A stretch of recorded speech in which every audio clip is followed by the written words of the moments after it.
રિક્ષામાં મુસાફરની આડમાં લૂંટ ચલાવતી ટોળકી ઝડપાઈ। પોલીસની કસ્ટડીમાં રહેલ ઘૂંઘટમાં દેખાતી આ બે મહિલા અને એક પુરુષ જેસરમાં ખુલ્લેઆમ ફરી રિક્ષામાં મુસાફરની આડમાં બેસી અન્ય લોકોને મુસાફરી કરવાના બહાને લૂંટ ચલાવતી હતી, જે ટોળકીને પોલીસે ઝડપી લીધી છે। દિયોદર તાલુકાના સુરણા ગામ રહેતા ગોવિંદભાઈ જોશી, જે તારીખ 29 એપ્રિલના રોજ દિયોદર બેંક ઓફ બરોડા ખાતે કૃષિ ધિરાણના પૈસા લેવા બેંકમાં આવ્યા અને બેંકમાંથી અંદાજિત 2.5 લાખ રૂપિયા ઉપાડી પોતાના ગામ તરફ જતા હતા। જે પહેલા ખેડૂતના રૂપિયા સેરવી લેવા માટે એક રિક્ષા ચાલકે પોતાની રિક્ષામાં અન્ય બે મહિલા સાગરીતોને બેસાડી ખેડૂતને પોતાના ગામ સુરાણા ગામે ઉતારી દેવાનું કહી રિક્ષામાં બેસાડ્યા હતા, જ્યાં બે મહિલાએ ખેડૂતના 2.5 લાખ રૂપિયામાંથી 1 લાખ રૂપિયા સેરવી લીધા અને ખેડૂતને સુરાણા ગામે ઉતારી આ ટોળકી ફરાર થઈ હતી। ખેડૂત પોતાના કૃષિ ધિરાણના રૂપિયા ગણતા 1 લાખ રૂપિયાની રકમ ઓછી હોવાનું જાણવા મળતા અને છેતરપિંડી થઈ હોવાનું ધ્યાને આવતા ખેડૂતે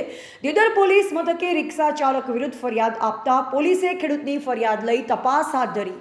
જેમાં દિયોદર પોલીસે દિયોદર શહેરમાં આવેલા 40 ઉપરાંત સીસીટીવી કેમેરા ફૂટેજ મેળવી રિક્ષાનો નંબર મેળવ્યો, જેમાં રિક્ષામાં ઠગ ટોળકી મુસાફરની આડમાં રહી લોકોને ટાર્ગેટ બનાવતી હોવાનું જાણવા મળતા